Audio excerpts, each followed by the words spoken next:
శ్రీకాకుళం జిల్లా పలాస రైల్వే స్టేషన్లో గంజాయి అక్రమ రవాణాపై పోలీసులు కట్టుదిట్టమైన తనిఖీలు చేపట్టారు. ఈ తనిఖీల్లో భాగంగా జీఆర్పీ, ఆర్పీఎఫ్ అధికారులు సంయుక్తంగా స్టేషన్ ప్రాంగణాన్ని పరిశీలిస్తుండగా పార్సిల్ గేట్ దగ్గర అనుమానాస్పదంగా కనిపించిన ఇద్దరు వ్యక్తులను ఆపి విచారించారు. ఒడిశా రాష్ట్రానికి చెందిన గిరిధర్ జానీ, రవి నాహక్ అనే ఇద్దరు యువకులు ముంబై వెళ్లే రైలు కోసం వేచి ఉన్నట్టు తెలిపారు.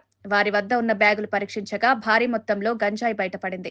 పోలీసులు మొత్తం 14 కిలోల గంజాయిని స్వాధీనం చేసుకున్నారు. రవాణా కోసం సిద్ధం చేసిన గంజాయి మార్కెట్ విలువ లక్షల్లో ఉంటుందని అధికారులు తెలిపారు.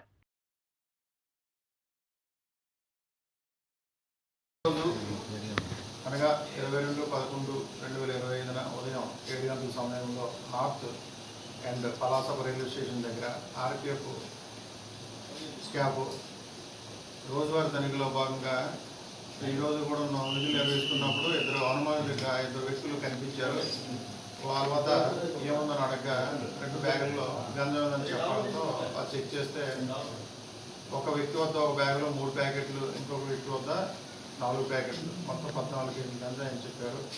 దాని మీదేమో ఆర్పీఎఫ్ కేఎస్ఐ గారు వారి స్టాఫ్ ఆ ముద్దాయిని అక్కడే సీజ్ చేసి వారి వద్దనున్న గంజాయిని సీజ్ చేసి తర్వాత జీఆర్పీ పోలీస్ స్టేషన్ తీసుకువచ్చి మాకు అప్పచెప్పగా మేము ఎంక్వైరీ చేసి దాని మీదేమో కేసు రిజిస్టర్ చేసి ఈరోజు రిమాండ్ పెట్టడం జరిగింది. టోటల్ ప్రాపర్టీ 14 కేజీలు, దాని వర్త్ 30,000. అలాగే 2 సెల్ ఫోన్లు కూడా సీజ్ చేయడం జరిగింది.